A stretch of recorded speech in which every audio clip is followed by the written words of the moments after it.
ପୁନରପି ଜନ୍ମ ପୁନରପି ମରଣ ପୁନରପି ଜନ୍ମ ଜଠର ସ୍ଥାନ କିଏ କରୁଛି? ଏ କାରଣ ସହିତ କଜାଲ ବଡି କରୁଛି। କଜାଲ ବଡି କାରଣ କଠୋର ମୁଁ ଜନ୍ମ ନେଇଛି ନା ମୁଁ କର୍ମଫଳ ଭୋଗିବା ପାଇଁ। କାହିଁ କର୍ମଫଳ ଆସିଲା କୋଉଠୁ? ମୁଁ ତ ମାନେ ପିଓର ମାନେ ବ୍ରହ୍ମ, ମୋର ଜନ୍ମ ନାହିଁ ମୃତ୍ୟୁ ନାହିଁ, ମୁଁ ଅକର୍ତ୍ତା, ମୁଁ ଦଶଟା ସାକ୍ଷୀ ଚୈତନ୍ୟ, ମୁଁ କେବଳ ଦେଖେ, ମୁଁ ସୁଯୋଗ, ମୁଁ ଇଲେକ୍ଟ୍ରିସିଟି, ମୁଁ କାହା ସହିତ ସମ୍ପୃକ୍ତ ନୁହେଁ। ସମ୍ପୃକ୍ତ ହେଲେ କେମିତି ନା ମିଛରେ କାରଣ ସହିତ ସଂଯୁକ୍ତ ହେଇଯାଇଛି। କର୍ତ୍ତା ଅଙ୍ଗିତ ମନ୍ୟତେ, ମୁଁ କର୍ତ୍ତା ବୋଲି ଭାବି ନେଇକି ଭୁଲରେ ଏ ଗୋଟିଏ ଭ୍ରମ ପାଇଁ ମୁଁ ବର୍ତ୍ତମାନ 64 ଜନ୍ମରେ ଗତି କରୁଛି, 84 ଲକ୍ଷ ଜନ୍ମରେ। ହେଲା କାରଣ କଜାଲ ବଡି। ଜୟ ଗୁରୁଦେବ। ଭାଇ ଆଉ ଥରେ ଟିକେ ସଂକଳ୍ପ ବିକଳ୍ପ ମନ ଡିସିସନ ନେବା ବୁଦ୍ଧି, ଏଟା ଟିକେ ଯୋଉ 4 ପ୍ରକାର ସେଟା ତୁଳସୀ ସୂକ୍ଷ୍ମ ଶରୀର ଯୋଉ କଥା କୁହାଯାଉଛି, ସୂକ୍ଷ୍ମ ଶରୀର ଚତୁଷ୍ଟୟ ମାନେ କଣ? ଚାରିଟା ଫୋଲ୍ଡ। ଗୋଟାଏ ଜିନିଷକୁ 4ଟା କାର୍ଯ୍ୟ କାରଣ ଶକ୍ତି ମାନେ କ୍ରିୟା ଶକ୍ତି, ତାକୁ 4 ଭାଗରେ ମାନେ ବିଭକ୍ତ କରାହେଇନି। 4ଟା କାମ ପାଇଁ ତାକୁ 4ଟା କଥା କୁହାଯାଉଛି। ଗୋଟିଏ ୟୁନିଟି ମାନେ 4ଟା କମ୍ପାର୍ଟମେଣ୍ଟ ଭଳିଆ 4ଟା କଥା ସେ ମାନେ 4ଟା ଫଙ୍କସନ କରୁଛି। କେମିତି? ଯେତେବେଳେ ସଂକଳ୍ପ ବିକଳ୍ପ, ଏହା କରିବି ଏହା କରିବି ନାହିଁ, ଏଇଟା ଭଲ ଏଇଟା ମନ୍ଦ, ଯେତେବେଳେ ସେ ଖାଲି ଏଇଟା ମୁଁ କରିବି ସଂକଳ୍ପ ବିକଳ୍ପ କରୁ, ତାକୁ କହୁଛି ମନ କୁହାଯାଏ, ମାଇଣ୍ଡ।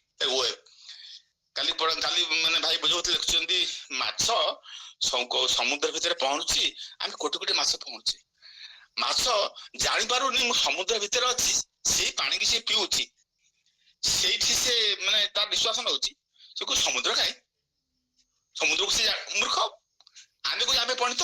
ଆମେ ସେମିତି, ଆମେ ବର୍ତ୍ତମାନ ଚୈତନ୍ୟ ଶକ୍ତି, ଆପଣ କହୁଛନ୍ତି ମୁଁ ଶୁଣୁଛି, ଭାଇମାନେ ସବୁ ଶୁଣୁଛନ୍ତି, ସାରା ବିଶ୍ୱ ବ୍ରହ୍ମାଣ୍ଡ ଗତିଶୀଳ ହେଉଛି, ମୁଁ କହୁଛି ବ୍ରହ୍ମ କାହିଁ, ଆମେ କହୁଛୁ ବ୍ରହ୍ମ କାହିଁ। ମାଛ ଏମିତି କହୁଛି, ମାନେ ମାଛ କହୁଛି ସମୁଦ୍ର କାହିଁ, ମାଛ କହୁଛି ପାଣି କାହିଁ, ପାଣିରେ ବଞ୍ଚି ରହିଛି।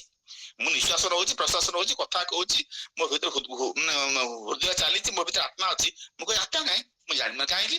ଯେମିତି ମାଛ ଯେମିତି ମୂର୍ଖ ଭଳିଆ ଚାଲିଛି, ସେମିତି ଇଏ ସବୁ କ୍ରିୟା ଚାଲିଛି କୋଉଠି? ସୂକ୍ଷ୍ମ ଶରୀର ଯେତେବେଳେ ସଂକଳ୍ପ ବିକଳ୍ପ କରିକିରି ପ୍ରଥମେ ସେ ମନ ହେଲା, ସେ ଡିସିସନ ନେଇ ପାରୁନି, ସେଟାକୁ ବୁଦ୍ଧି ଧିଓୟନ ପ୍ରଚୋଦୟାତ୍, ଗାୟତ୍ରୀ ମନ୍ତ୍ରକୁ ସର୍ବଶ୍ରେଷ୍ଠ ମନ୍ତ୍ର କୁହାଯାଇଛି। ଏଇ ବୁଦ୍ଧିଟି ଯେତେବେଳେ ବୁଝି ପାରୁନି, ଇଏ କିଏ ସେ, କିଏ କର୍ତ୍ତା, କିଏ ସେ ଭକ୍ତା, କିଏ ସେ, ମୁଁ କିଏ ସେ, ଏ ବୁଦ୍ଧି ସବୁ ଝାମେଲା କରିଛି। ଇନ୍ଦ୍ରିୟାଣୀ ପ୍ରାଣାୟୁ ଇନ୍ଦ୍ରିୟ ପର ମନ ପର ବୁଦ୍ଧି, ଯ ବୁଦ୍ଧି ତାସ। ଇନ୍ଦ୍ରିୟ ପରେ ମନ, ମନ ପରେ ବୁଦ୍ଧି, ବୁଦ୍ଧି ପରେ ଆଉ କିଛି ନାହିଁ, ବୁଦ୍ଧି ପରେ ପରମାତ୍ମା, ସେଇ ଚୈତନ୍ୟ ଶକ୍ତି। ତେଣୁ ସିଏ ଯେତେବେଳେ ଡିସିସନ ନଉଛି, ବୁଦ୍ଧି ସଂସ୍କାର ସଂକଳ୍ପ ବିକଳ୍ପ ହେଲା ମନ, ଡିସିସନ ନଉଛି, ସେ ହଉଛି ବୁଦ୍ଧି। ଏଇ ଯୋଉ ଡିସିସନ ନେଇ ଯୋଉ କ୍ରିୟା ସବୁ କଲା ଇନ୍ଦ୍ରିୟ ମାଧ୍ୟମରେ, ମାନେ ଯୋଉ 10ଟି ଇନ୍ଦ୍ରିୟ ମାଧ୍ୟମରେ, 5 କର୍ମ ମାଧ୍ୟମରେ ମନ ଯୋଉ ରାଜା ହେଇକିରି ମୁଁ କର୍ତ୍ତା ବୋଲି କହିକିରି କଲା, ସେ ସବୁ ଷ୍ଟୋର ହାଉସ ହେଇକିରି ଘର ଭିତରେ ଭାଇକାଲି କହୁଥିଲେ, ଇଏ ଘର ଭିତରେ ଖାଲି ଖରାପ ମୂଷା ନାହାନ୍ତି, ଏଥିରେ ଅମୃତ ବି ଅଛି, ଏଥିରେ ଭଲ ଅଛି ମନ୍ଦ ଅଛି। ଆମେ ସବୁ ସେଇ ଥଳି ଧରିକି ଗୁରୁଦେବ କରୁନାହାନ୍ତି ମୁଖ୍ୟ ବହିରେ, ତମ ଥଳିରେ, ଆମ ଥଳିରେ ସବୁ ଧରିକି ଆମେ ବୋଲୁଛି, ତା ଦେହରେ ଆମ ସତ୍କର୍ମ ଅଛି, ଅସତ୍କର୍ମ ବି ଅଛି। ତମେ ଥରେ ଦେଖିଦେଲା ମାନେ କୋଉଟା ଫୋପାଡିବ କୋଉଟା ରଖିବ, ସେତେବେଳେ ଡିସିସନ ନବ। ତମେ ଦେଖିନ ଆଗେ ତା ଭିତରେ ତମ ଥଳିରେ, ମୋ ଥଳିରେ କଣ ଅଛି ମୁଁ ଜାଣିନି, ମୁଁ ଖାଲି ଧରିକିରି ମାନେ ବୁଲୁଛି, ମାନେ ଖାଲି କହୁଛି ତାର ଖରାପ ବାହାର ଫୋପାଡ଼ି ଦେବି, ଗୋଟେ ଦେଖିଲେ ସିନା ଫୋପାଡ଼ି, ଭଲକୁ ରଖିବି, ଦେଖ ଆଗେ, ସେ ବୁଦ୍ଧି ଦେଖିବ। ତେଣୁ ବୁଦ୍ଧି ତାପରେ ସେ ଷ୍ଟୋର ହାଉସ ଦେଖିଦେବି, ସେତେବେଳେ ବଙ୍କା ତୁଟିଯିବ। ଇଏ ଦିଟା ହେଲେ ସୂକ୍ଷ୍ମ ହେଇସାରିଲା ପରେ, ତାପରେ କାରଣ ଶରୀର ମୁଁ ଜାଣିବି ମୁଁ କିଏ ସେ, ମୁଁ ହଉଛି, ଆରେ ମୁଁ ବନ୍ଧନରେ ପଡିଯାଇଛି, ମିଛରେ ବନ୍ଧନରେ ପଡିଛି, ମୁଁ କର୍ତ୍ତା ବୋଲି, କର୍ତ୍ତା ମନ୍ୟତେ, ମୁଁ କର୍ତ୍ତା ନୁହଁ, ସବୁ କର୍ତ୍ତା, ସବୁ ମାନେ ପ୍ରକୃତି କ୍ରିୟା କର୍ମାଣି, ପ୍ରକୃତି ଦ୍ଵାରା କ୍ରିୟା ହଉଛି, ମୁଁ ହଉଛି କେବଳ ଇଲେକ୍ଟ୍ରିସିଟି, ମୁଁ କୋଉଥିରେ ସମ୍ପୃକ୍ତ ନୁହଁ। ମତେ ହିଟରରେ ପୁରେଇ ଦେଲେ ମାନେ ଗରମ କରିଦେବି, ମୁଁ ଏତେ ମାନେ ଏସି ଉପରେ ଥଣ୍ଡା କରିଦେଇ ପକେଇବି, ମତେ ଟିଭିରେ ଦେଖେଇଲେ ଖେଳ ଇଏ ଦେଖେଇଦେବି, ସବୁ ମୁଁ ସବୁ ମତେ ମୋର ତମ ଆପାରଟ ଅନୁସାରେ ଇଏ, ତମ ଆପାରଟ ଖରାପ ଅଛି, ଫ୍ୟାନ କେଁ ହଉଛି, ମୁଁ ଦାୟୀ ନୁହଁ, ତମ ମେକାନିକ ଡାକି ଫ୍ୟାନ ଠିକ କର। ତମ ଟିଭି ଦେଖା ଯାଉନି, ତମେ ଟିଭି ଥିଲେ ମଧ୍ୟ ବି କାମ କରିବନି, ମୁଁ ଥିଲେ ମଧ୍ୟ ବି।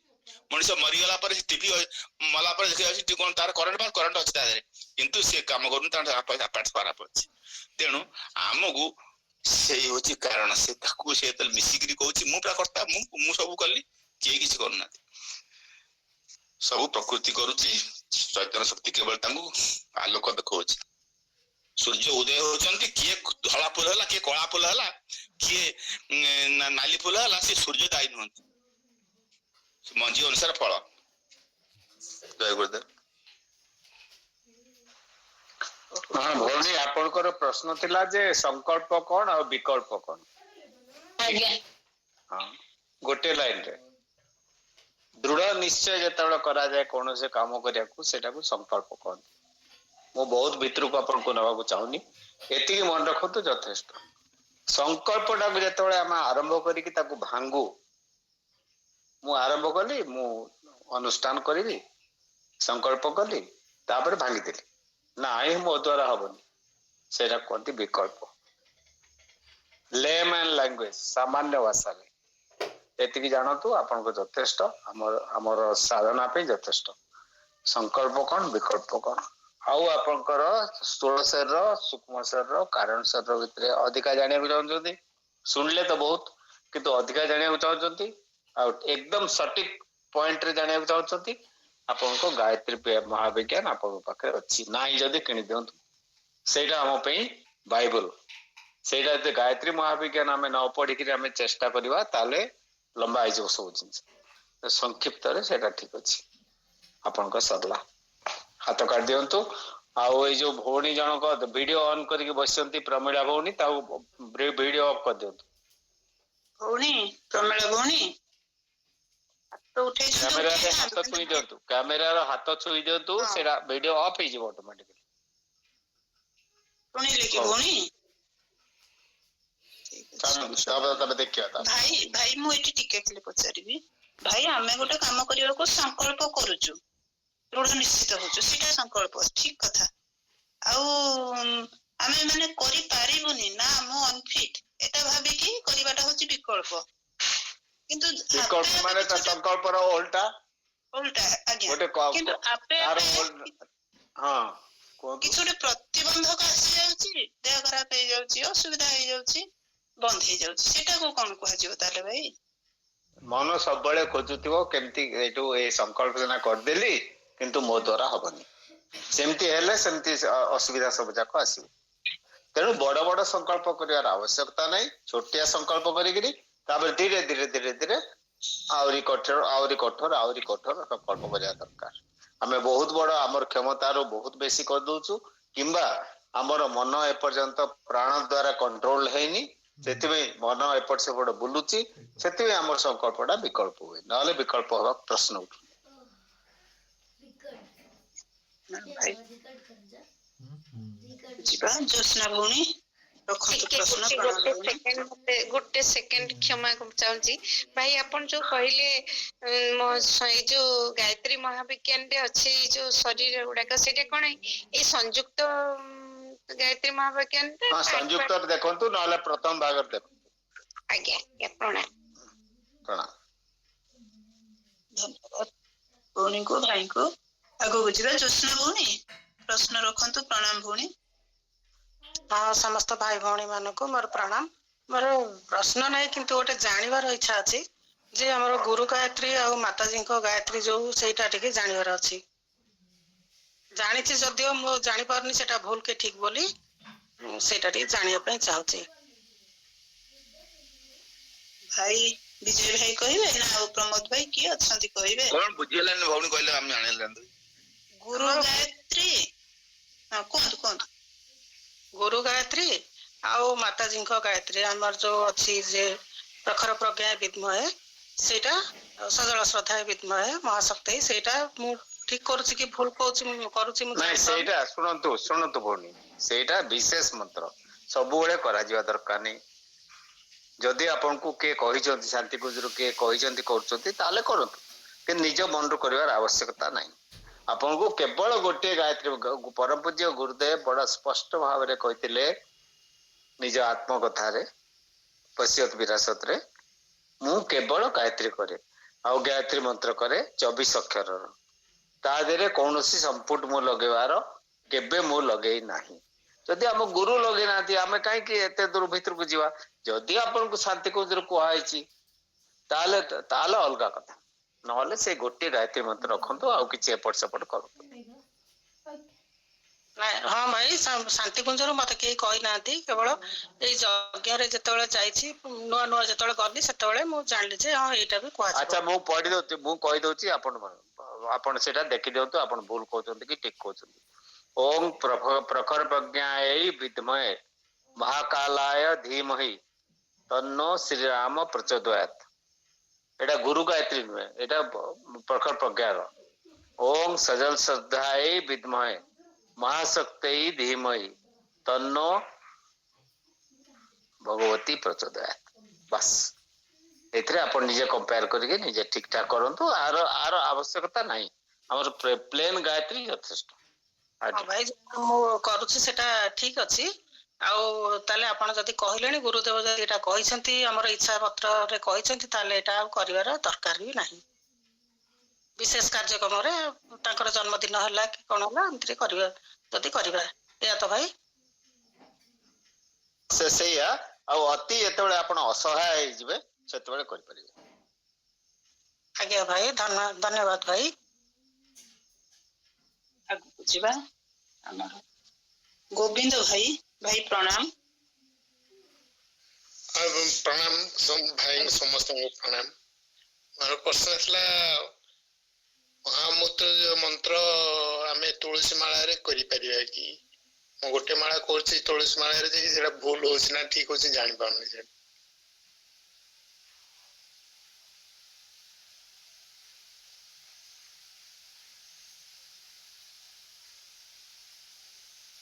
ଓଡିଶାର ଭାଇ ଭଉଣୀ ମାନେ ଉତ୍ତର ଦିଅନ୍ତୁ, ସେମାନେ ତ ବେଶୀ କହୁଛନ୍ତି, କିଛି ଅସୁବିଧା ନାହିଁ, ତାଙ୍କ ଉତ୍ତର ଠିକ ହବ ବୋଲି ମୁଁ ଭାବୁଛି।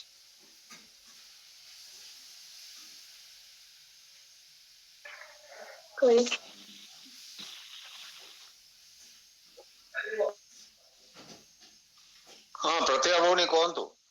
ସମସ୍ତଙ୍କୁ ନମସ୍କାର। ତୁଳସୀ ମାଳାରେ ତ ଠିକ, ତୁଳସୀ ମାଳାରେ ଆମେ ତ ବ୍ରହ୍ମ ଗାୟତ୍ରୀ କରୁଛୁ, ତୁଳସୀ ମାଳା ଠିକ। ସେଟା ଶାନ୍ତି କୁଞ୍ଜରେ ବି ନିର୍ଦ୍ଦେଶ ବି ଅଛି ତୁଳସୀ ମାଳା, ତୁଳସୀ ଚନ୍ଦନ ଏଥିରେ ବି କରିହବ, କିନ୍ତୁ ତୁଳସୀ ମାଳା ଟା ବେଶୀ ଭଲ। ନାଇଁ ଭଉଣୀ, ମୋର ପ୍ରଶ୍ନ ଥିଲା ଯେ ମହାମନ୍ତ୍ର ଯୋଉ ମନ୍ତ୍ର ତୁଳସୀ ମାଳାରେ କରିହବ ନା ନାଇଁ? କରିହବ। ତୁଳସୀ ମାଳାଟା ସବୁଠାରୁ ସାତ୍ବିକ। ରାଜସିକ ହେଲା ଚନ୍ଦନ, ଆକୁ ଆମର ଯିବା ଦରକାର ନାହିଁ। ଆଜ୍ଞା ବୁଝିଗଲେ ବୋଧେ। ଏଇ ଯୋଉ ସୁରେନ୍ଦ୍ର ଭାଇ ଜଣେ ଅନମ୍ୟୁଟ ଅଛି, ତାଙ୍କର କେତେବେଳୁ କହୁଛି, ମ୍ୟୁଟ କରୁନାହାନ୍ତି କାହିଁକି ଭାଇ? ନା କିଛି ଯଦି କହିବେ କୁହନ୍ତୁ, ନାଇଁ ତ ମ୍ୟୁଟ କରିଦିଅନ୍ତୁ। ସୁରେନ୍ଦ୍ର ଭାଇ ଶୁଣୁଛନ୍ତି କି ନାଇଁ କେଜାଣି। ହଉ ଆଗକୁ ଯିବା। ଲକ୍ଷ୍ମୀ ଭଉଣୀ, ଭଉଣୀ ପ୍ରଣାମ ଆପଣଙ୍କୁ, ରଖନ୍ତୁ ପ୍ରଶ୍ନ। ଲକ୍ଷ୍ମୀ ଭଉଣୀ ନା ଏଲରେ କଣ ଆପଣଙ୍କର ନା, ଦେଖିଦିଏ ତାର। ଲକ୍ଷ୍ମୀ ପ୍ରିୟା ଭଉଣୀ ହାତ ଉଠେଇଛନ୍ତି ଯେ କହିବେନି ବୋଧେ, ଖୋଲି ପାରୁନଥିବେ। ହଁ ସିଏ ବି ହେଇଥିବ ଯଦି। ହଁ ଛାଡି ଦିଅନ୍ତୁ। ଆଉ ଶାନ୍ତିଲତା ଭଉଣୀ, ଶାନ୍ତି ଭଉଣୀ ନାହିଁ, ପଳଉଛନ୍ତି କଣ ସବୁ। ସୁମିତ୍ରା ଭଉଣୀ, ଆଜ୍ଞା ନମସ୍କାର। ନମସ୍କାର, ସମସ୍ତଙ୍କୁ ପ୍ରଣାମ, ପ୍ରଣାମ।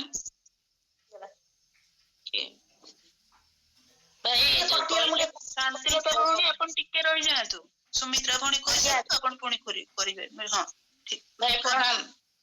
ଯୋଉ କହିଲେ ପ୍ରଖର ପ୍ରଜ୍ଞାର ଆହୁତିଟା ବିଶେଷ କାର୍ଯ୍ୟକ୍ରମ ହେଲେ ଦେବେ, ମୁଁ ତ ସବୁବେଳେ ଯଜ୍ଞ ଯୋଉମାନେ କରୁଛନ୍ତି ସେମାନେ ଦେବେ କି ନାହିଁ? ସବୁଦିନ ଯୋଉ ମୁଁ ଆହୁତି ଦେବା କଥା ତ କହିନି, ଏଇଟା ଜପ କରିବା କଥା କହିଛି। ଯେତେବେଳେ ଆପଣ ନିଜକୁ ବହୁତ ଅସହାୟ ମନେ କରିବେ, ଯେତେବେଳେ ଆଉ କୌଣସି ଆପଣଙ୍କୁ ରାସ୍ତା ଦିଶିବନି, ଯେତେବେଳେ ଆପଣଙ୍କ ବୁଦ୍ଧି କାମ କରିବନି, ସେଇ ସମୟରେ ଜପ କରିବା ପାଇଁ କହିଛି, ଆହୁତି ଦେବା ପାଇଁ ମୁଁ କହିନି।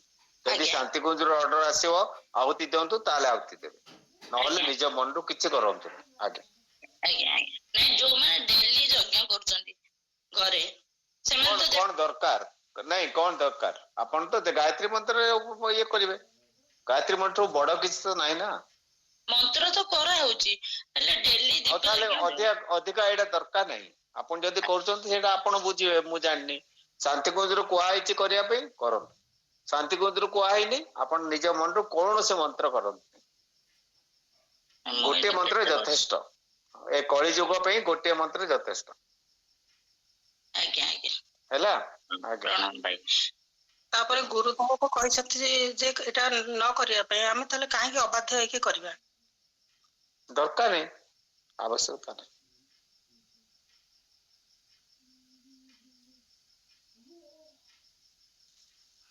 ପ୍ରଶ୍ନ କିଛି ନାହିଁ ଭାଇ ପ୍ରଣାମ ଆପଣଙ୍କୁ ସମସ୍ତଙ୍କୁ ପ୍ରଣାମ ଯୋଉ ସେଇ ମହାମୃତ୍ୟୁଞ୍ଜୟ ମନ୍ତ୍ର କଥା ସିଏ ଭାଇ ପଚାରିଲେ ଯେ ମହାମୃତ୍ୟୁଞ୍ଜୟ ମନ୍ତ୍ର ଆମେ ଡେଲି 3 ମାଳ ସାଙ୍ଗରେ କରୁଛୁ ଗୋଟେ ମାଳ କରିବୁ ନା ସେଟା ସେମିତି କିଛି ନାହିଁ କିଛି ବହୁତ ଆଜ୍ଞା ପ୍ରଣାମ ଆପଣଙ୍କ ଇଚ୍ଛା ଆପଣ ଯଦି ଭାବୁଛନ୍ତି ମହାମୃତ୍ୟୁଞ୍ଜୟ ମନ୍ତ୍ର ଦ୍ଵାରା ଆପଣଙ୍କର କିଛି ସାଧୁତ୍ୟ ହଉଛି ତାହେଲେ କରନ୍ତୁ ନହେଲେ ଗାୟତ୍ରୀ ମନ୍ତ୍ର ଯଥେଷ୍ଟ ନା ସେମିତି କିଛି ଉଦ୍ଦେଶ୍ୟ ନାହିଁ କରୁଛୁ ଅଭ୍ୟାସ ହେଇଯାଇଥିଲା ଆଉ ମୁଁ ବି ଥରେ ବୁଝିଲି ଶାନ୍ତି ଜଣଙ୍କ ସାଙ୍ଗେ ଜଣ ଆଜ୍ଞା ଭାଇଙ୍କ ଆଜ୍ଞା ସାଙ୍ଗରେ ବୁଝିଲି ଆଜ୍ଞା ଆଜ୍ଞା ହଁ କିଛି ନାହିଁ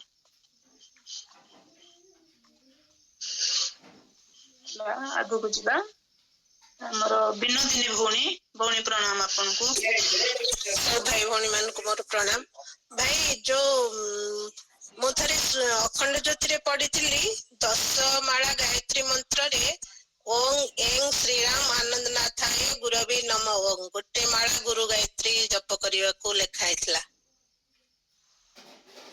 ଆପଣଙ୍କୁ ଶାନ୍ତି କୁଞ୍ଜରୁ ଚିଠି ଆସିଥିଲା ନାଇଁ ଆଜ୍ଞା ଏଇ ଅଖଣ୍ଡ ଜ୍ୟୋତିରେ ବାହାରିଥିଲା ଥରେ କରନ୍ତୁନି ଆଜ୍ଞା ସେଇ ସମୟରେ ଯେତେବେଳେ ବାହାରିଥିଲା ସେଇ କେତେ ଦିନ ପାଇଁ ଦରକାର ଥିବ ଆଉ ଏବେ ଦରକାର ନାହିଁ ଆଜ୍ଞା ହଁ ଭାଇ ଆପଣ ଠିକ କହିଲେ ସେଇଟା ଥରେ ମତେ ମୁଁ ଆମେ ସେଟା କରୁଥିଲୁ ବାଧ୍ୟ ହେଇକିରି ଆଗରୁ ସେ ଜଣେ ଶାନ୍ତି ଭାଇ ମାନେ ସେଇ କଥା କହିଲେ ନାଇଁ ବିଶେଷ ସମୟରେ ସେ କୁହାଯାଏ ବିଶେଷ ସମୟରେ କରିଥିଲେ ସେ ଠିକ ଅଛି ଆଜ୍ଞା ପ୍ରଣାମ ଆଜ୍ଞା ଆଜ୍ଞା ପ୍ରଣାମ ଭାଇ ସମସ୍ତଙ୍କୁ ପ୍ରଣାମ ବହୁତ ଶାନ୍ତି ଯଜ୍ଞ ହଉଛି ସେ 3ଟା 27 କୁଣ୍ଡର ଯଜ୍ଞ ସେଟାର ପ୍ରଖର ପ୍ରଜ୍ଞା ଓ ଦ୍ୱାରା ଆହୁତି ଦିଆ ହଉଛି କି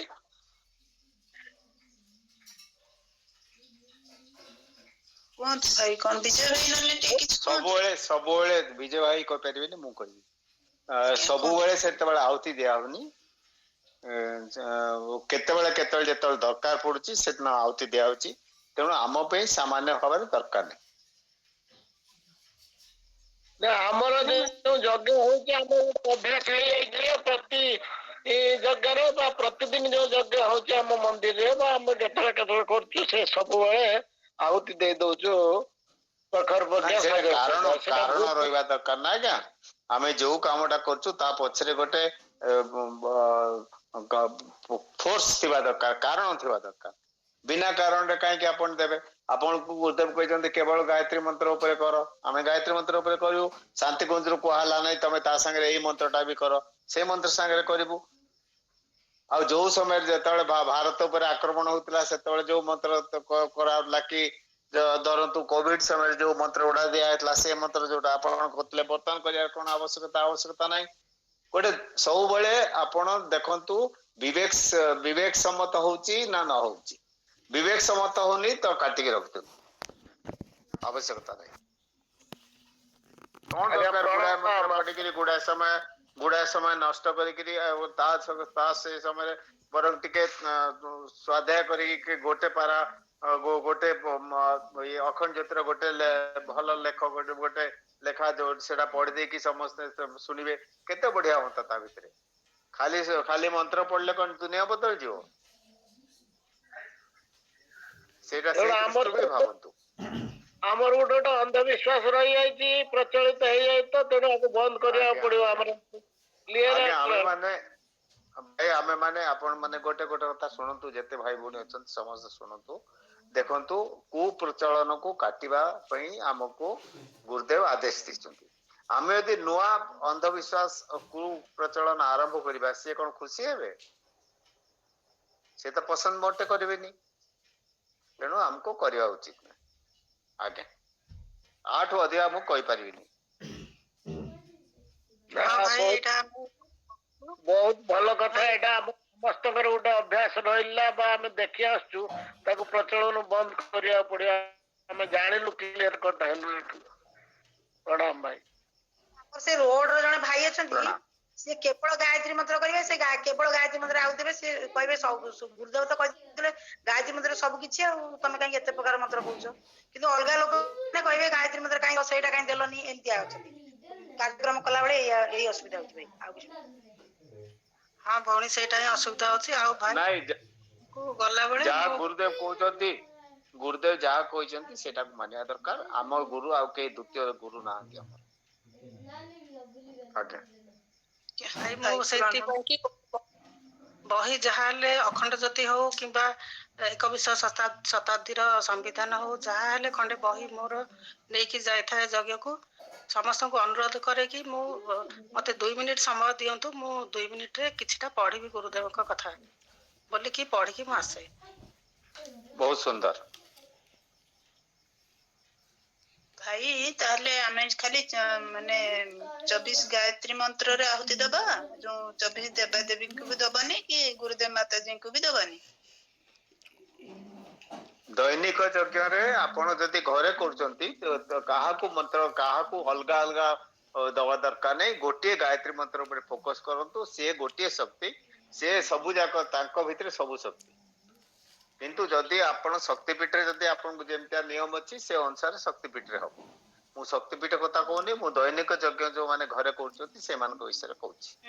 ଆଉ ଯୋଉ ଧର ଆଉ ମାସକୁ ତା ଥରେ ବଦଳରେ ମାସକୁ ଥରେ ଯଦି କରୁଛନ୍ତି, ଯଦି କଲୋନୀ ବହୁତ ଲୋକ ଲୋକଙ୍କୁ ଧର ଆସନ୍ତି, ଡାକିକି କରୁଛୁ, ହଁ ସେ ଜାଗାରେ ସେଇ ଜାଗାରେ ମୁଁ କହିବି, ସେ ଜ୍ୟୋତ୍ସ୍ନା ଭଉଣୀ ଯୋଉ କହିଲେ ମୁଁ ଗୋଟେ କୌଣସି ଭଲ ଲେଖାଟା ମୁଁ ଆଗରୁ ରେଡି କରି ରଖିଥାଏ, ଆଉ ସେ ସମୟରେ 2 ମିନିଟ 5 ମିନିଟ ଭିତରେ ସେଇଟା ପଢିଦିଏ। କାହିଁକି ସମସ୍ତଙ୍କ ମନ ସ୍ଥିର ଥାଏ, ସମସ୍ତେ ଭଲ ଭାବରେ ବୁଝିପାରନ୍ତି। ଏଇଟା ବେଶୀ ସୁନ୍ଦର, ଗୁରୁଦେବ ଏଇଟା ବେଶୀ ପସନ୍ଦ କରିବେ। ଆମେ ବୁଝିବା କଥା ଆମ ମନ କଣ କହୁଛି, ଆମ ମନ କଣ କହୁଛି ତାକୁ ଇମ୍ପୋର୍ଟାନ୍ସ ନ ଦେଇକି ଆମ ଗୁରୁ କଣ ଚାହୁଁଛନ୍ତି ତାକୁ ଇମ୍ପୋର୍ଟାନ୍ସ ଦେଲେ ସବୁ ଯାକ ପ୍ରୋବ୍ଲେମ ଚାଲିଯିବ। ପ୍ରଣାମ। କିନ୍ତୁ ଯୋଉ ଆଞ୍ଚଳିକ ଭାଇ ଟିକେ କହି ଯୋଉ ଆଞ୍ଚଳିକ ଯଜ୍ଞ ସବୁ କରାହଉଛି, ଭଉଣୀ ଟିକେ ଖାଲି ଗୋଟେ ସେକେଣ୍ଡ ଆପଣ ହାତ ଉଠଉନାହାନ୍ତି, ଆରତୀ ଭଉଣୀ ମଝିରୁ ବାହାରି ପଡୁଛନ୍ତି, ଏଇଟା କଣ? ଏଇଟା ସମସ୍ତେ ତ କହୁଛନ୍ତି, ମୁଁ ବି ସେ ଟିକେ କହୁଛି। ନାଇଁ, ସମସ୍ତେ କହିଲେ ସେମାନେ ହାତ ଉଠଉଛନ୍ତି ନା ଭଉଣୀ, ହାତ ଉଠଉଛନ୍ତି, ହାତ ଉଠେଇ କହୁଛନ୍ତି। ହଉ କୁହନ୍ତୁ କଣ କହୁଛି। କହିବା କଥା? ଯୋଉ ଆଞ୍ଚଳିକ ଯଜ୍ଞ ସେ ଭଉଣୀ ଯୋଉ, ହଁ ଆଜ୍ଞା, ସେଇ ଅନୁରାଧା ଭଉଣୀ ଯୋଉ କହିଲେ, ଯୋଉ ଆଞ୍ଚଳିକ ଯଜ୍ଞ ବିଭିନ୍ନ ୟୁନିଟରେ ଆମର ହଉଛି, ସେଠି ତ ଆମର ବି 24 ଆହୁତି ଯୋଉ ଦିଆହେଇଛି, 24 ଆହୁତି ଦିଆହଉଛି ସବୁ ଦେବାଦେବୀଙ୍କ ଉପରେ, ସେଇଟା ବନ୍ଦ କରାଯାଇପାରିଲେ ହବ କି? କାହିଁକି ବନ୍ଦ କରିବେ ଆପଣ? ଆପଣଙ୍କୁ ତ ଆଞ୍ଚଳିକ ଯଜ୍ଞ ଯେତେବେଳେ ହଉଛି ସେଇଠୁ ଶୁଣନ୍ତୁ। ଏବେ ଆପଣ ଖାଲି କହି ଚାଲିଥିବେ, କାହା କଥା ଶୁଣିବେନି, ଏଇଟା କଣ? ଆଞ୍ଚଳିକ ଯଜ୍ଞ ଯେତେବେଳେ ଶୁଣନ୍ତୁ।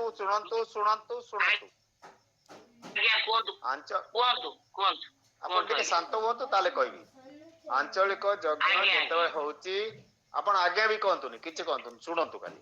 ଆଞ୍ଚଳିକ ଯଜ୍ଞ ଯେତେବେଳେ ହଉଛି, ଯେତେବେଳେ ଶାନ୍ତି କୁଞ୍ଜରୁ ତା ଆଦେଶ ଦିଆଯାଇଛି, ତା ସାଙ୍ଗରେ ଚିଠି ମଧ୍ୟ ଦିଆଯାଇଛି। ଚିଠିରେ ଲେଖା ହେଇଛି କୋଉ ମନ୍ତ୍ର କରିବ, କେତିକି କରିବ, ସବୁ ଜିନିଷ ଲେଖା ହେଇକି ଆସୁଛି। ଆମର କନଫ୍ୟୁଜନ କୋଉଠୁ ଆସୁଛି? କାହିଁକି ଆସିବ? ମୁଁ ତ ଆମ ଘରେ ଯୋଉଟା ଆମେ ଯଜ୍ଞ କରୁଛୁ ସେଇ କଥା ପଡିଲା, ଆଉ ସେଇଟା ଆମେ ବିବେକ ସମ୍ମତ ଦୃଷ୍ଟିରୁ ଇଏ ଦେବା, ଆଉ କରିବା ନା ନ କରିବା? ନା 1000 ପ୍ରକାର ମନ୍ତ୍ର କରିବା, ସକାଳୁ ଆରମ୍ଭ କରି ସନ୍ଧ୍ୟା ପର୍ଯ୍ୟନ୍ତ ଯଜ୍ଞ କରିବା। ତାଙ୍କ ସେ ଯୋଉମାନେ ଆସିଛନ୍ତି ବସିଛନ୍ତି ଯଜ୍ଞରେ ବସିବା ପାଇଁ, ତାଙ୍କ ଘର ସବୁ ଏପଟ ସେପଟ ହବ, ତାଙ୍କ ଘର କାମ କିଛି ହବନି। ତାଙ୍କର ସେ ଭଉଣୀ ମାନେ ଆସିଛନ୍ତି ତ ସେ ଭାଇମାନେ ରାଗିବେ, ଭାଇମାନେ ଆସିଛନ୍ତି ତ ତାଙ୍କ ସ୍ତ୍ରୀ ମାନେ ରାଗିବେ। ଏଇଟା କଣ ଲାଭ ହବ? କଣ ଲାଭ ହବ? ଠିକ ଅଛି।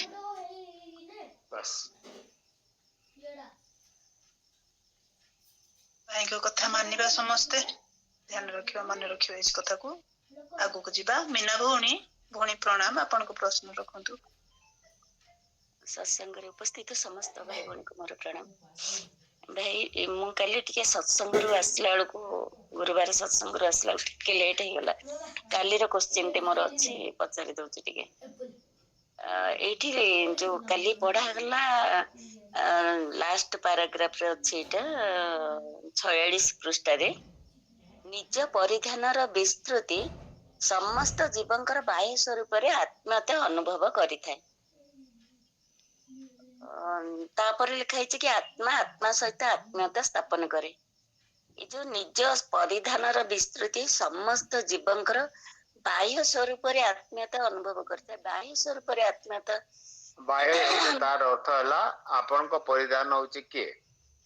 ଆପଣଙ୍କ ପରିଧାନ ହେଲା ଆପଣଙ୍କ ଶରୀର, ଆପଣଙ୍କ ମନ, ଏଇଟା ଆପଣଙ୍କ ପରିଧାନ। ତେଣୁ ବାହାରେ ଯିଏ ଅଛି ତାଙ୍କ ସାଙ୍ଗରେ ଆପଣଙ୍କ ସମ୍ପର୍କ ରହୁଛି, କିନ୍ତୁ ଅନ୍ୟ ମାନଙ୍କ ସହିତ ଆତ୍ମା ସାଙ୍ଗରେ ଆପଣଙ୍କ ସମ୍ପର୍କ ହେଇପାରୁନି। ଯେତେ ଗଣ୍ଡଗୋଳ ସବୁ ଚାଲିଛି ପୃଥିବୀରେ ତାର ମେନ୍ କାରଣ ହେଲା ଆତ୍ମା ସାଙ୍ଗରେ ସମ୍ପର୍କ ନାହିଁ।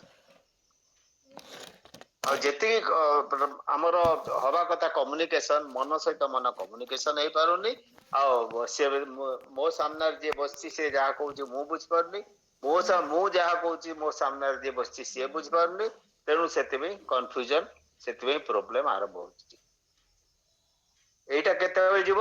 ଯେତେବେଳେ ମୁଁ ଆତ୍ମା ରୂପରେ ନିଜକୁ ମନେ କରି ଅନୁଭବ କରିକିରି ସେଇ ଅନୁଭୂତି ହବ ଏବଂ ତାଙ୍କୁ ମଧ୍ୟ ଗୋଟେ ଆତ୍ମା ବୋଲି ଭାବିବି। ତେଣୁ ଆମ ଭିତରେ କମ୍ୟୁନିକେସନ ଟା ଠିକ ହେଇପାରିବ। ଏଇ କଥାକୁ ବୁଝିବାକୁ ଯାଇକିରି ଏଇଟା କହିଛନ୍ତି ପରିଧାନତା ନିଜର ବିସ୍ତାର ଦରକାର, ଆତ୍ମବିସ୍ତାର ଦରକାର। ଶରୀର ପର୍ଯ୍ୟନ୍ତ ରହିଲେ ହବନି। ଶରୀର ପର୍ଯ୍ୟନ୍ତ ରହିଲେ କଣ ହବ ନା ମୁଁ ଏକା ଅଛି, ମୁଁ ଭଲ, ଆଉ ମୋର ସବୁ ଯାକ ଭଲ ଗୁଣ ଅଛି, ଆଉ ଯେତେ ବାହାରେ ଅଛନ୍ତି ସେମାନେ ମୋର ଶତ୍ରୁ, ସେମାନଙ୍କ ଭିତରେ ସବୁ ମନ୍ଦ ଗୁଣ ଅଛି।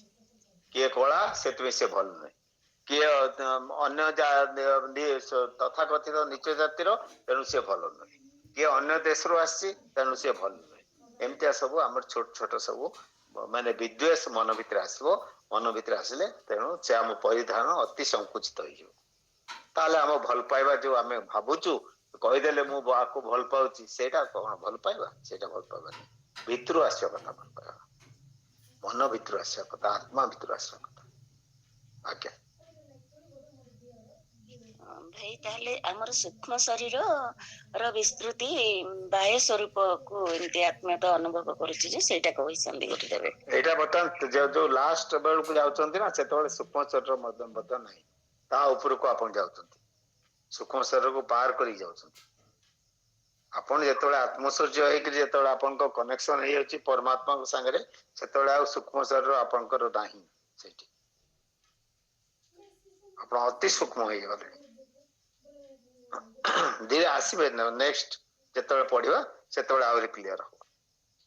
ମନେ ରଖିଥାନ୍ତୁ ଏ କଥାଟା, ସେତେବେଳେ ପଚାରିଦେବେ। ଧନ୍ୟବାଦ ଭାଇ।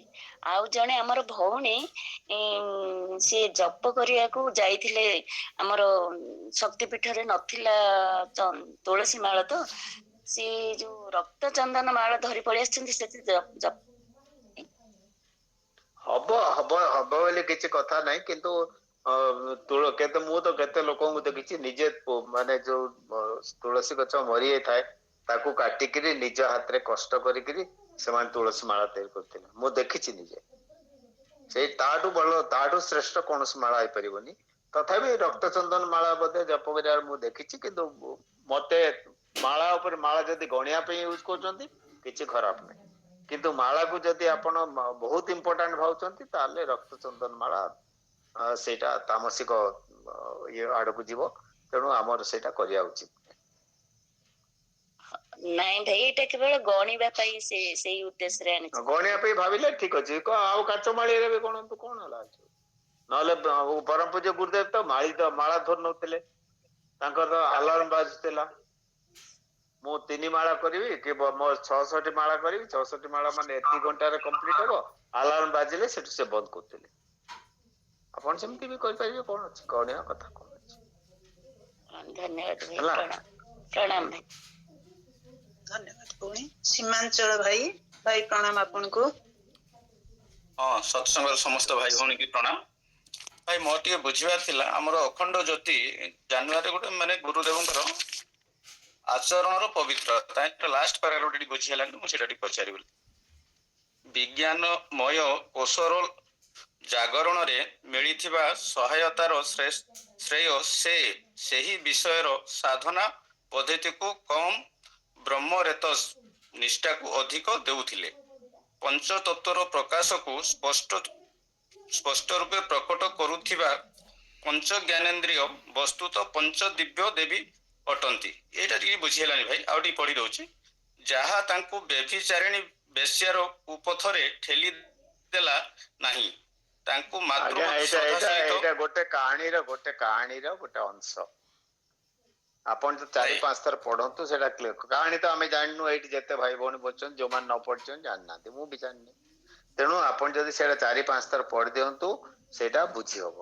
ନହେଲେ ଆମର ବିଜୟ ଭାଇ ଅଛନ୍ତି, ସିଏ ବୁଝେଇଦେବେ ଭାଇ।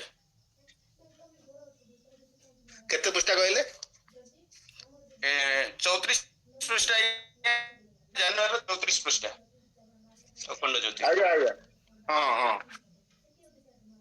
ବୁଝିଲି। ଆଚରଣ ପବିତ୍ରତା, ହଁ କୋଉଟା ଲାଷ୍ଟ ପାରା? ଆଜ୍ଞା ହଁ ଲାଷ୍ଟ ପାରାଗ୍ରାଫ ଆଜ୍ଞା। ବିଜ୍ଞାନନ୍ଦ କୋଷର ଜାଗରଣରେ ମିଳୁଥିବା ସହାୟତା ଏଇ କଥା କହୁଛନ୍ତି? ଆଜ୍ଞା। ପଞ୍ଚତତ୍ତ୍ୱ ପ୍ରକାଶ ମାନେ ପଞ୍ଚ ଜ୍ଞାନେନ୍ଦ୍ର ପଞ୍ଚ ଦିବ୍ୟ ଚେତନା ଅଛନ୍ତି, ଯାହାକୁ ବ୍ୟଭିଚାରିଣୀ ବେଶ୍ୟାର ପଥରେ ଠେଲି ଦେଲା ନାହିଁ। ନାହିଁ। ଆପଣଙ୍କର ସେ ସିମ୍ବଲିକାଲି ଲେଖିଛନ୍ତି। ଆଚରଣ ବିଧି ଯେତେବେଳେ ହେଲା, ଶୁଣନ୍ତୁ, ଆପଣଙ୍କର ଇଏ ଯାଇକି ବିଜ୍ଞାନମୟ କୋଷ କଥା ବର୍ତ୍ତମାନ ପଡିଲାଣି।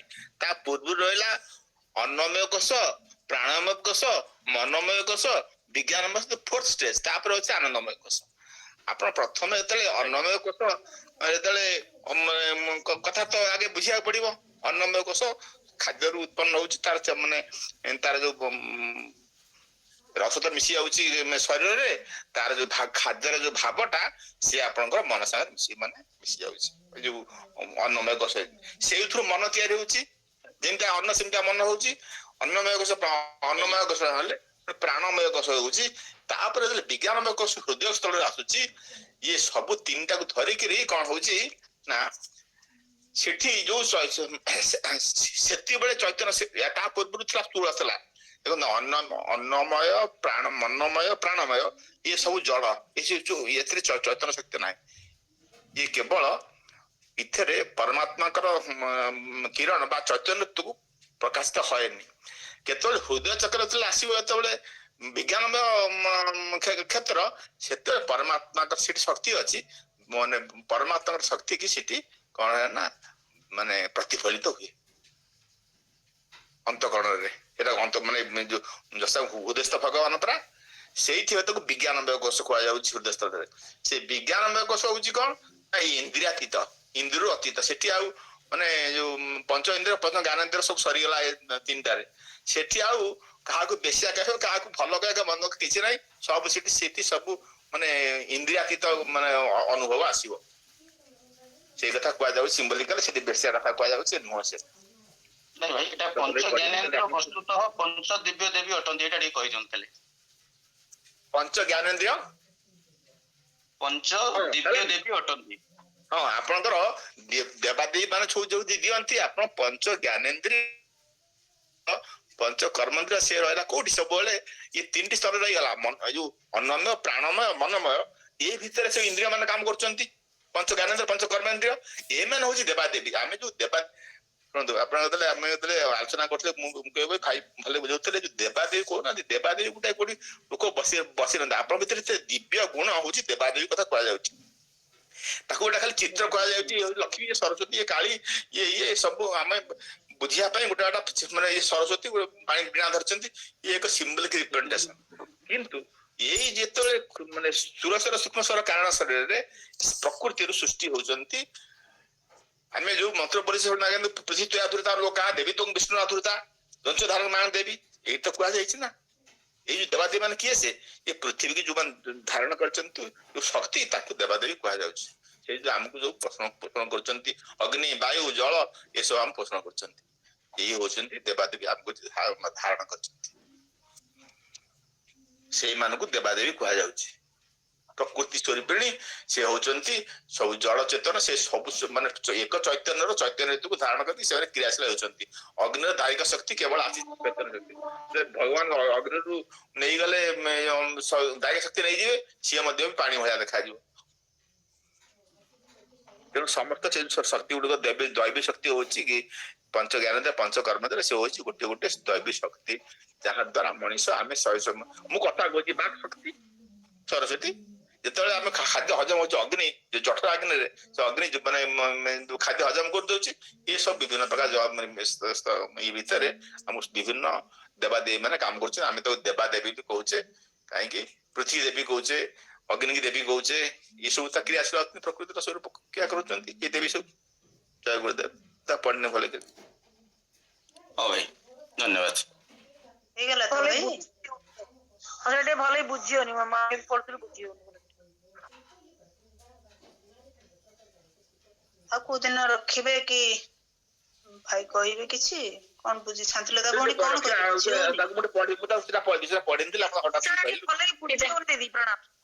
ଭାଇ ମୁଁ ଟିକେ କହିବି କି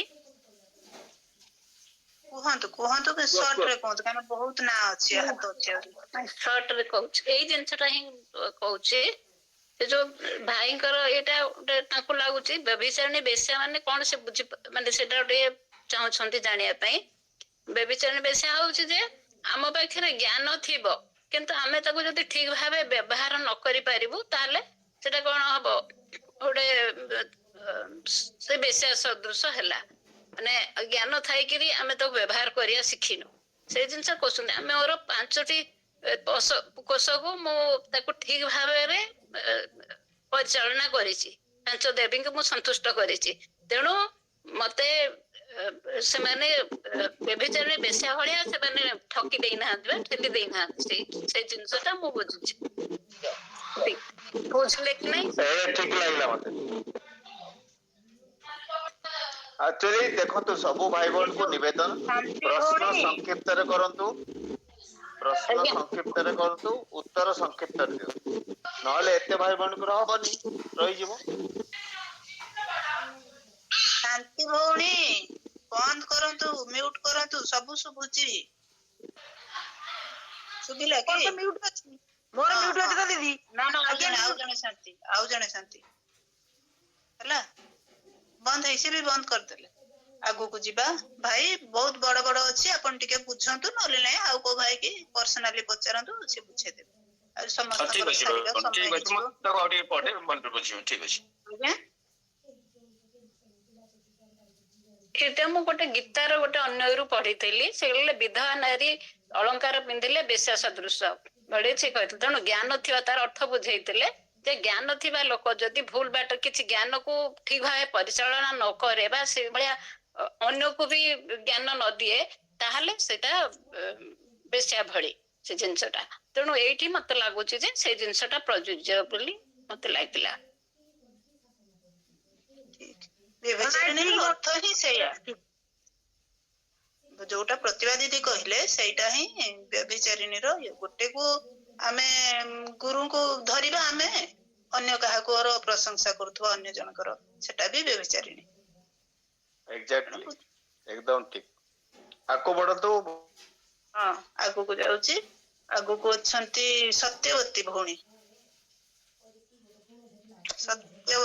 हां प्रणाम सब भाई भौणी प्रणाम भाई को प्रणाम भाई मोर गोटे प्रश्न पचारछि जो हमरे आत्मसूर्य साधना समय रे मोर एटा भूल रहउछि ठीक अछि टिके कहबे मु जानि पारुनी कोन पई 3-4 थर एबे हेलानी मु शरीर बाहरी आछि तापर के जानि पारुनी चेतना रहउनी मोर बहुत समय पर पुणी आपे आपे केम चेता आछि मु जानि पारुनी एटा कोन भूल रहउछि कि मु से चिंता रे भूल नै बोनी किछि भूल नै एक्चुअली हमें समस्त जति के एटी अछंती एटी समस्त विभिन्न प्रकार स्ट्रेस अछि हमरो माने तनाव माने हम ऊपर प्रेशर रहउछि सब दुनिया रो प्रेशर परिवार प्रेशर छुआ पिला को प्रेशर भाई बहन को प्रेशर संग मान को प्रेशर सब प्रकार प्रेशर रहउछि जेतबे आपण शरीर बाहरी होउछथि से प्रेशर खाली होउछि जेतबे प्रेशर चली होउछि ଆପଣଙ୍କୁ ବହୁତ ଶାନ୍ତି ମିଳୁଛି, ସେଥିପାଇଁ ଆପଣଙ୍କୁ ନିଦ ଆସି ଯାଉଛି କିମ୍ବା ତନ୍ଦ୍ରା ଭଳିଆ ସ୍ଥିତିରେ ପହଞ୍ଚି ଯାଉଛନ୍ତି ଆପଣ। ଏଇଟା ଅଭ୍ୟାସ କରୁଥାନ୍ତୁ, କିଛି ଦିନ ପରେ ତାପରେ ଆପଣ ସେ ମତେ କିଛି ହବାକୁ ଦିଅନ୍ତୁ, କିଛି ଜାଣିପାରୁନି। କଥା ଯାହା ହଉଛି ହବାକୁ ଦିଅନ୍ତୁ, କିଛି ଆପଣ ବ୍ୟସ୍ତ ହବା ନା ଦରକାର। ମୁଁ ସେଇଟା ତ ଠିକ ଅଛି, ଗୁରୁଦେବଙ୍କର ସେଟା ମନେ ପଡୁଛି ଯେ ଧୈର୍ଯ୍ୟ ଧର, ବ୍ୟସ୍ତ ହୁଅନି ବୋଲି। ସେଇଟାକୁ ମୁଁ ସେଇଟା ତ ସେ କହିଦେଲେ, ଆଉ କାହିଁକି ବ୍ୟସ୍ତ ହଉଛନ୍ତି? ବ୍ୟସ୍ତ ହଁ ହଉଛନ୍ତି, ତଥାପି ଠିକ ଅଛି। ଭାବିଲେ ମୋର ଭୁଲ ରହୁଛି। ନାଇଁ ଆଜ୍ଞା, ଆପଣଙ୍କ ଠିକ ଭୁଲ ନାହିଁ। ଆଚ୍ଛା ଯିବା। ନାଇଁ ଆଉ ଗୋଟେ କଥା ପଚାରିବି, ଆଉ ଟିକେ ପଚାରିବି। ହଁ ଭାଇ ଯୋଉ କାଞ୍ଜି ପାଣି କଲା ବେଳେ ଯୋଉ ଆମର ଏଇ ରୁଟ ଟା, ସେ ରୁଟ ବଡ ବଡ ଆସିଛି। ସେ ମାନେ ଗୋଟେ ଆପଲ ଟାଇପ ର, ଗୋଟେ ବୋତଲ ପାଣିରେ କେତେ କାଟି ପକେଇବାକୁ ହବ? ଗୋଟେ ପକେଇବାକୁ ହବ? ବିଟ ରୁଟ କୁ ଗୋଟେ, ଯଦି ବଡ ଆପଲ ସାଇଜ ଅଛି ତାକୁ ଅଧା କରନ୍ତୁ। ଆଜ୍ଞା ଆଜ୍ଞା। ଆଉ ଅଧା ଫ୍ରିଜ ଭିତରେ ରଖିଦିଅନ୍ତୁ, ଆଉ ଥରେ କରିବା ପାଇଁ। ଗୋଟେ ବୋତଲ ଅଧା? ହୁଁ। ଆଜ୍ଞା ହଁ ଭାଇ, ସେଇଟା ପଚାରିଲି। ଆଜ୍ଞା ଭାଇ ପ୍ରଣାମ, ଧନ୍ୟବାଦ ଭାଇ। ଆଗକୁ ଯିବା। ବାସନ୍ତୀ ଭଉଣୀ, ବାସନ୍ତୀ ଭଉଣୀ ପ୍ରଶ୍ନ ହାତ ରଖିବେ? କାଢିଦିଅନ୍ତୁ ଭଉଣୀ, ମ୍ୟୁଟ କରିଦିଅନ୍ତୁ। ବାସନ୍ତୀ ଭଉଣୀ ନାହାନ୍ତି ବୋଧେ? ଅଛନ୍ତି, ରଖନ୍ତୁ ପ୍ରଶ୍ନ। ଆଜ୍ଞା ଆଜ୍ଞା, ପ୍ରଣାମ ସମସ୍ତଙ୍କୁ, ଆଉ ଭାଇଙ୍କୁ, ଅଶୋକ ଭାଇଙ୍କୁ ପ୍ରଣାମ। ମୋର ତ ଆଜି କିଛି ପ୍ରଶ୍ନ ନାହିଁ, ମୁଁ ଏସବୁ ଶୁଣୁଛି, ମତେ ବହୁତ ଭଲ ଲାଗୁଛି, ଆଉ ମୁଁ ସବୁ ବୁଝି ଯାଉଛି। ଆଉ ଟିକେ ସାଧନା ଯୋଉ ଆମର ଯୋଉ ହଉନି, ଯୋଉ ମାନସ ଲୋକ ସାଧନା, ସେଇ ସାଧନା ଉପରେ ଟିକେ ଖାଲି କୁହନ୍ତୁ ତ। ଟିକେ କନଫ୍ୟୁଜ ମୋର ହଉଛି, କାହିଁକି ସାଧନା କଲା ବେଳେ ଟିକେ ବାହାରି ଯାଉଛି। ବାହାରି ଗଲା ପରେ ମୁଁ ଯୋଉ ମାନସ ଲୋକରେ ବୁଲୁଛି, ଯୋଉ କଳ୍ପନା ଜଗତରେ ବୁଲୁଛି, ତ ସେଇଟା ଠିକ ହଉଛି କି? ହଁ ଠିକ ଅଛି, ସେମିତି କରନ୍ତୁ, ସେମିତି କରନ୍ତୁ। ଦେଖନ୍ତୁ ଆପଣଙ୍କ ମାନସ ଲୋକରେ କଣ କଣ ଅଛି, କେତେ ସଦ୍ଗୁଣ ଅଛି, କେତେ ଦୁର୍ଗୁଣ ଅଛି, କେତେ ଇଏ ସ୍ଥୂଳ ବସ୍ତୁ ଅଛି, କେତେ ସୂକ୍ଷ୍ମ ବସ୍ତୁ ଅଛି, ସେଗୁଡାକୁ ଦେଖନ୍ତୁ ସବୁ। ଆଜ୍ଞା। ଧୀରେ ଧୀରେ କରନ୍ତୁ, ତ ଜଲ୍ଦି କରନ୍ତୁନି, ଗୋଟେ ଦିନରେ ମାନସ ଲୋକ ସାଧନା ହେଇପାରିବନି। ଅଭ୍ୟାସ କରି କରି କରି କରି ଗଲେ ସେ ମାନସ ଲୋକ ସାଧନା ବଢିବ। କିନ୍ତୁ ଗାୟତ୍ରୀ ମନ୍ତ୍ର, ଗାୟତ୍ରୀ ମନ୍ତ୍ର ଯୋଉ ସାଧନା କୁହାଯାଇଛି, ଆପଣ ତ ଦୀକ୍ଷା ନେଇଛନ୍ତି ସେମିତି ମତେ ଲାଗୁଛି, ସେଇଟା ନିଶ୍ଚୟ କରନ୍ତୁ। ହଁ ଦୀକ୍ଷା ନେଇଛି, ପୂଜନ କରୁଛି, ସବୁଦିନେ ପୂଜା କରୁଛି, ତାପରେ ହଁ ପୂଜା ନାହିଁ, ଉପାସନା ଦରକାର। ଉପାସନା ମାନେ ପାଖରେ ବସିବା, ନିଆଁ ସେଇଟା ପାଖରେ ବସିଲେ ଏମିତି ଗରମ ଲାଗେ, ଉପାସନା କରନ୍ତୁ। ସମସ୍ତେ ଉପାସନା କହିବେ, ଆଉ ପୂଜା ବୋଲି କେହି କହିବେନି। 3 ମାଳ ଜପ କରୁଛି। ଆଉ ହଁ ତ ଠିକ ଅଛି, ଚାଲୁ ଚାଲୁ, ସେମିତିଆ ଚାଲୁ। ଆଉ ଏଇଟା ଅଲଗା ସମୟରେ, ସେଇଟା ସରିଲା ପରେ, ଏଣ୍ଡ ହେଲା ପରେ ଏଇ ସାଧନା ଟା କରୁଛି। ଆଜ୍ଞା ଆଜ୍ଞା, ବିଲକୁଲ ବିଲକୁଲ ବିଲକୁଲ। ମତେ ମାନେ ଏମିତି ଲାଗୁଛି, ମୁଁ ପାରିବି କି ନ ପାରିବି। ନାଇଁ ନାଇଁ, ସେମିତି ଭାବନ୍ତୁନି, ସେମିତି ଆପଣଙ୍କୁ ଗୁରୁଦେବ କରୁଛନ୍ତି, ଆପଣ କିଏ ମୁଁ କିଏ, ଆମେ ନିଜେ ସବୁ କରିଦବୁ, ଆମେ ଏତେ ଜ୍ଞାନୀ, ଆମ ଭିତରେ ଏତେ ଶକ୍ତି ଅଛି? କିଛି ନାହିଁ, ତେଣୁ ଗୁରୁଦେବ କରୁଛନ୍ତି, ତେଣୁ ନିଶ୍ଚୟ ସଫଳ ହେବେ। ଆଜ୍ଞା ଆଜ୍ଞା ପ୍ରଣାମ। କିନ୍ତୁ ଏଇଟା ଅନୁଭବ କରୁଛି, ଏଇ ସାଧନା ଆପଣଙ୍କ ଠାରୁ ଜାଣିଲା ପରେ, ମାନେ ଯାହାବି ହଉ ଆପଣଙ୍କର ମାନେ ମାର୍ଗଦର୍ଶନରେ ଜାଣିଲା ପରେ, କିଛି କାମ ପଜିଟିଭ ହଉଛି। ସବୁ ପଜିଟିଭ ହବ, ଆପଣଙ୍କ ଘରେ ସବୁ ବଦଳିଯିବ, ଆପଣଙ୍କ ପାଖ ଆଖର ସବୁ, ଖାଲି ଆପଣଙ୍କ ପାଇଁ ମୁଁ କହୁନି, ମୁଁ ସବୁ ଭାଇ ଭଉଣୀଙ୍କ ପାଇଁ କହୁଛି, ସବୁ କିଛି ବଦଳିଯିବ। ଯୋଉମାନେ ଆରମ୍ଭ କରିନାହାନ୍ତି, ଆରମ୍ଭ କରନ୍ତୁ। ଆଜ୍ଞା ପ୍ରଣାମ ପ୍ରଣାମ। ବନ୍ଦ କରିଦିଅନ୍ତୁ, ମ୍ୟୁଟ କରିଦିଅନ୍ତୁ। ଆଉ ସମସ୍ତେ ଟିକେ ସର୍ଟ ରେ କୁହନ୍ତୁ, 57 ଆସିଗଲାଣି। ମାନିନୀ ଭଉଣୀ, ଭଉଣୀ ପ୍ରଣାମ ଆପଣଙ୍କୁ, ରଖନ୍ତୁ ପ୍ରଶ୍ନ।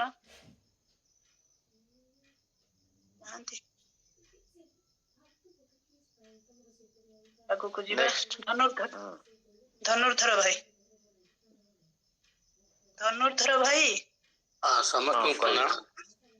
ଭାଇ ଗତ ସତ୍ସଙ୍ଗରେ ଆମେ ଆଲୋଚନା କରିଥିଲେ, ଆମେ ବି ପ୍ରଶ୍ନ ରଖିଥିଲୁ ଯେ ପଚରା ଟିକେ ଅଟପଟା ଲାଗୁଛି, ଯେ ମାନସ ଲୋକରେ ଆମେ ଯଦି ସମାଜର ତଥା ଅନ୍ୟ ଇତର ଲୋକଙ୍କର, ସାଙ୍ଗ ସତ୍ସଙ୍ଗର ଯଦି ଆମେ କିଛି ଦୁଃଖ ଦୁର୍ଦ୍ଦଶା ଲାଘବ କରିବାକୁ ଚାହୁଁଛୁ, ତାଙ୍କରି ଯୋଉ ପୂର୍ବର ପାପ ଗୁଡାକ ଆମକୁ ଲାଗିବ ନାହିଁ। ଆମେ ବି ପ୍ରଶ୍ନ କରିଥିଲୁ, ଯେହେତୁ ରାମକୃଷ୍ଣ ପରମହଂସ ସେଥିରେ ସେ ଭାଗିଦାର ହେଇଥିଲେ, ଆଉ ଅସାଧ୍ୟ ରୋଗରେ ପ୍ରାଣ ହରାଇଥିଲେ। ଆଉ ପରମ ପୂଜ୍ୟ ଗୁରୁଦେବଙ୍କର ବରଦାନ ଆଉ ପରମହଂସଙ୍କର ବରଦାନ ଭିତରେ ଫରକ ଥିଲା, ସେ ଫରକ ଟା କଣ ଭାଇ? ଯେହେତୁ ବହୁତ ଫରକ, बहुत फरक थरे जेतेबेले परम पूज्य गुरुदेव आपण भलो कि सुनिकी बुझिकी रखंतु आ रिपीट करिवे नै क्वेश्चन परम पूज्य गुरुदेव को कहले जे मु पूर्व जन्म रे मु रामकृष्ण परमहंस थिली से रामकृष्ण परमहंस मठर लोक जो माने साधक माने से माने कहले रामकृष्ण परमहंस केते उच्चर आपण ये राम श्री राम शर्मा आचार्य कौन निजुको एमती कहउचंती सेठु ए कथा परम पूज्य गुरुदेव को कान को गला परम पूज्य गुरुदेव कहले जदि कौनसी कलेक्टर डिस्ट्रिक्ट कलेक्टर जदि कहबो जे मु आगुरु जने मु क्लर्क थिली ताले कौन से असुविधा है गला आपण बुझी पाछन त तार अर्थ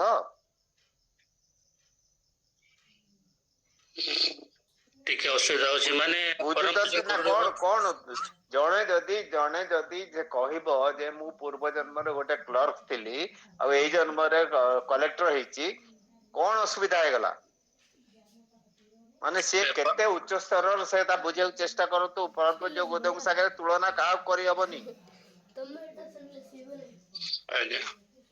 से ऋषि मानकर प्रतिनिधि वर्तमान प्रतिनिधि आ वर्तमान जो परिवर्तन होउची ता भितर से जहाँ परिवर्तन करौचंती सेटा सेतरे समस्त सम्मिलित राम ठू आरंभ करी कृष्ण ठू आरंभ करी जेतिकी अछंती जेतिकी ऋषि अछंती समस्त सेतरे अछंती सेतरे तांको पछरे ठिया आइचंती तांको आगरे ठिया नांती हिंदी रे ई कर जन्ने हमें तो कॉप को दल से भी गोटे मनीष ये भी गोटे मनीष जाते आपण तांको स्तर देखो आ द्वितीय कथा रामकृष्ण परमहंस सीधा सीधा आशीर्वाद दउते से केबे मानस लोक जाई कि से मानकर माने आत्मा को पुणी आउतरे सजाग करिया पे चेष्टा करनथिले सीधा सीधा तांको आशीर्वाद दउतिले तन तांकर से जो जहा करथिले से सेटा सेतरे कमिबा चांस अछि हम तो कमिबा चांस नै हमें तो आत्मिक स्तर को जाउछु मानस लोक रे करछु काम शरीर रूप से आपण काहा को आशीर्वाद देबे आपण निश्चय कमबो का आगरे ठिया कहि देबा अच्छा तो देह बोल नहीं मु कर देबी देह ठीक कर देबी मो निजर अनुभूति अछि सेमती सेरा निश्चय कमी जीव आपनकर केते मोर केते अछि हम भितरे पुण्य जे से पुण्य रो हमें अन्य मार को देखि ठीक कर देबा किंतु मानुष लोक जीवा माने सेटा अलगा हे जो से सिचुएशन अलगा आपण बर्तमान मु समस्त कहूँ क्या बर्तमान भल करिया को कहार उन्नति करिया किसी चेष्टा करतुनी प्रथमे मानस लोक साधना करके से स्तर को पहुंचतु प्रथमे तापर केम दे देबे आपण एबे किछ करंतु केवल साधना करू आ गोटे मो निवेदन समस्त निवेदन आम जो प्रश्न तो कार्य समय हाथ न उठे मनीषा आम कही जाऊे असभाई कह सत्व भी आम तो मानुने एटा आचार संहितार विरोध जाऊँ हाँ ये हूँ रेलिवेंट क्वेश्चन किछटा कह चाहूँ से भी मन गोटे आसे तथापि आम शालीनतार सह परमिशन नहीं कहवा जो आम सी समस्या करवा कौन हम शालीनता रही कि डिसिप्लिन रहा नहीं यहाँ मोर विशेष निवेदन क्या भूल भावे ना समस्त कहूँ मो तरफ मुझे कहूँ धन्यवाद धन्यवाद भाई हाथ उठी नियंतु सत कथा मैं जिते ध्यान देवा उचित एटा आगो को जीवा स्वर्ण प्रभा भौणी और टिके जल्दी जल्दी समस्त पचारंतु टिके अल्प रे जत्ते खोल जेतोले ना डका होची संगे संगे हाथ टेकंतु नले बहुत समय लागि जो समस्त भाई भौणी के प्रणाम भाई ये जो आउती समय कथा कहले एटा ठीक कथा आपण जोटा कहले जिते कम रे करिवा एटा भल परिवार भी हमर रहउची एक जाकल ठीक ए जोग निद्रा समय रे एटा बसिकी तो करी हबो भाई आज्ञा सोइक तो होउची बसिकी आज्ञा बसिकी भी करि परिबे सोइकी भी करि परिबे कोड स्टेशन रे बसते आपन को गाड़ी आसेनी समय अछि से भीतर भी करि परिबे कोठे रे करि परिबे कोनोसी जिंसर नाही आपण निज भीतर प्रवेश करते आपण बाहर तो जाई कर जाऊ ना तनु किछ असुविधा बस ही करियो आज्ञा जो हम हिंदू धर्म जो 33 कोटी देव देवा देवी अछंती सेटा कोन दिव्य गुण को सब से जो कहले विजय बाबू जोटा कहले एक्चुअली हम दिव्य गुण को नहीं देवदेवी जो मैंने दियंती से देवता बोली कह जाए एटा परम पूज्य गुरुदेव कहते तेणु जो मान भितर दिव्यता अच्छी से दे पारे तेणु से देवता बोली कह 33 प्रकार 33 कोटि माने 33 कोटि माने करोड़ नुहे माने क्रोर नुहे 33 प्रकार देवी देवता देवी बोली मध्य कह जाए। प्रणाम प्रणाम जय गुरुदेव। धन्यवाद भौणी आगु विजयलक्ष्मी भौणी भौणी प्रणाम प्रश्न रखु। जय गुरुदेव समस्त प्रणाम। आज मो पाखे जन भाई अच्छा वरिष्ठ भाई से अनुरोध करते मु अशोक भाई के सहित कथा हेबी तेणु मुझे अशोक भाई सहित कथा कर दूचे। जय गुरुदेव भाई प्रणाम कथा बोलते। आज्ञा नमस्कार मु बरहमपुर प्रफुल्ल दास को आज्ञा आपनकर दासानु दास प्रफुल्ल दास आज्ञा प्रफुल्ल दास बरहमपुर। हाँ जानली बहुत खुशी है आज्ञा आपण गोटे जो प्रक्रिया चलैछन्ती जाऊ आ मोर गोटे भी अभियोग आज्ञा आमर गंजामर मैक्सिमम माँ भौणी माने एथिरे शामिल अछन्ती आउ दया करी आपण टे तांको अनुरोध करिए वर्तमान आमर गंजाम रे एई 25-26 रु आरंभ होची 5टा 24 कुंड यज्ञ आज्ञा गंजाम जिल्ला रे केवल आउ मु आपण मानकर आशीर्वाद मते जिल्लार मुख्य संयोजक रूपे आपण माने आशीर्वाद देइछन्ती दया करी आपणकर ये स्वाध्याय शेष रे समस्त को अनुरोध करिए जे केवल खाली स्वाध्याय नाही स्वाध्याय सहित गुरुदेवकर काम सहित 24 कुंड यज्ञ गंजाम रे 5टा होछन्ती जो माने गंजाम रो भौणी माने मां माने अछन्ती एथिरे जिंदी श्रद्धा निष्ठार सहित टाइमली पळे आछो सेठी मते जतकिंचित सेठी सहयोग करियो ବୋଲି मोर निवेदन करि देगा आज्ञा। ठीक अछि धन्यवाद आज्ञा। प्रणाम भाई आज्ञा नमस्कार नमस्कार नमस्कार। हाँ भाई प्रणाम हाँ जो वैजयंती माला